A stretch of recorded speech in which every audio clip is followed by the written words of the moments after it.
Hey everyone, it's Marie, and today I want to show you how to make a little shaker window. I'm using this stamp set from Brutus Monroe. It's called Topsy Cakes, and it's a new stamp set and it's really fun. So I already colored some of the images. Now I'm showing you some of the pieces that I'm going to use to kind of build my little shaker window. I actually just used these two punches here, this circle scallop punch and this round circle punch. And as you can see, these two punches kind of fit together. The circle punch fits inside of the scallop punch. So all I did was punched out two scallop pieces, and then I punched out the circle from the inside of one, and that makes a frame, and I'm going to use this to build my shaker window. So I'm taking some Tombow liquid glue. I'm going to add some glue on this frame and then put my piece of acetate over the top. I just kind of measured around the piece of acetate to see how big of a piece I needed, and then I just cut it freehand. Since you're going to be adhering it behind, you don't need a perfect circle. It's pretty much hidden behind that frame there. So I'm just adding it to the frame, making sure it's going to stick really well, and as you can see, that creates my window.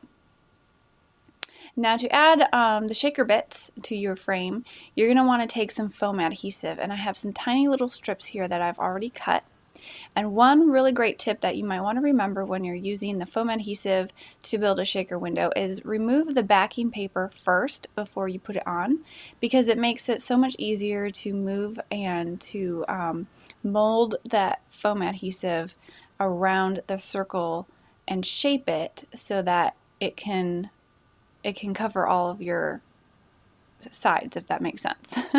So you'll see here, I'm going to take another piece of foam adhesive. This time it's going to be a little bit longer. I'm going to cut a long skinny strip, and I'm going to be able to mold it around that circle piece because I'm going to remove the backing paper first, and it's going to be able to just kind of move around, so you're going to be able to adhere it so much better.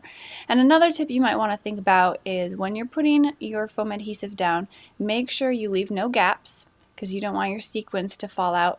And I learned the hard way that fine glitter is really hard to contain in a shaker window. So I like to use sequins and chunky glitter and things that are a little bit bigger. So I'm going to be using these bottle cap sequins from Brutus Monroe today. I picked out a few colors that I thought coordinated, but as you can see, they're just really fun. They're a different, unique shape, and they shine. I've mixed them with a few clear, tiny Nouveau sequins.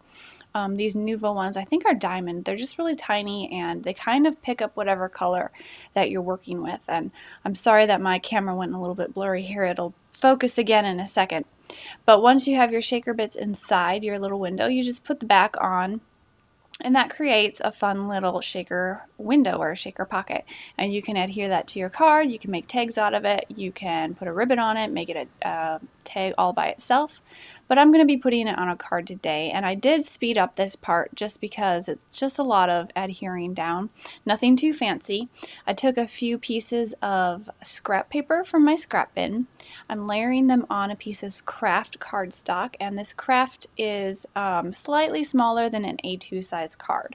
So your A2 size cards are 4 1/4 by 5 1/2, and this card base that I have here is 4 by 5 1/4.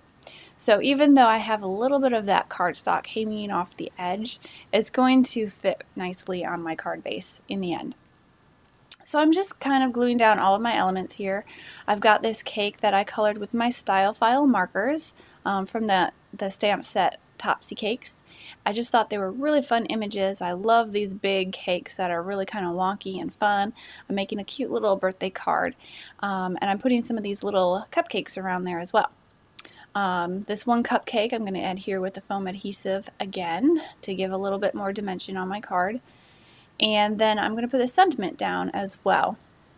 Now the sentiment was stamped, and I cut it out and I matted it on some more black cardstock just to help it to stand out a little bit.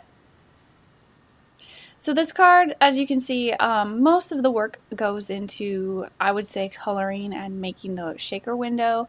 Layering of the pieces on the background gives it a nice fun look with it a little bit crooked there, but the most of the work is the shaker card itself. So it took me a while to kind of get the shaker windows down on how to build them so that they could, not leak and look nice on my cards. But once you kind of figure it out, it's a really fun technique, and I'd encourage you to kind of play around and figure out how to make it work for you.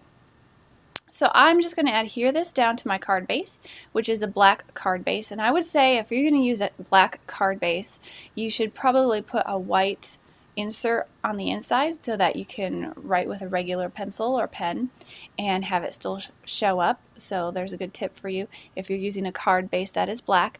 And then I'm just adding a little piece of ribbon that I folded in half and stapled, and I think that's just a really fun way to kind of finish off the card.